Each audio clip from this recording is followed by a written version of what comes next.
જય માતાજી મિત્રો, કેમ છો બધા? મજામાં છો? તો જો સવારમાં ઉઠીને ચા નાસ્તો તૈયાર થઈ ગયા.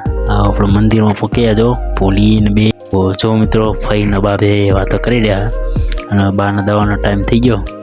કેટલી બધી ગોળીઓ ગળા જુઓ તમે, આટલી ઉંમરમાં કેટલી ગોળીઓ ગળા જુઓ. તો આપણા ભાઈ આવી જાઓ વિશાલ તો આયા પલ્લીના દાડે, બીજા દાડે પડા હોઈ રહ્યા. વાતાવરણ થોડું હો સારું તો સમવાય બેસી રહ્યા. તો હવે ટાઈમ થયો આરતીનો, તો જઈએ હવે આરતી કરવા માટે. 7 વાગવા આવ્યા. હવે તો લેહડતા જીયાડ મંદિરમાં. જો ગાઈસ મંદિરમાં પહોંચ્યા. આપણે જીતીને આવ્યો બ્લોગ બનાવવા માટે આવે, આપણા માટે દર્શન કરવા આવ્યો મંદિરે. આપણે પહેલાં આરતી કરી દઈએ, પછી જઈએ શક્તિમાના મંદિરે જોવા. તો ગાઈસ જો આપણે નવરાત્રિ જોવા આવી ગયા અને આપણા આવી નવરાત્રિ થાય તમે કોમેન્ટ કરજો કેવી થાય. તો ગાઈસ આવી ગયા આપણે. તો આ નવરું માટું જ મળી બીજા નવા બ્લોગ સાથે. જય માતાજી.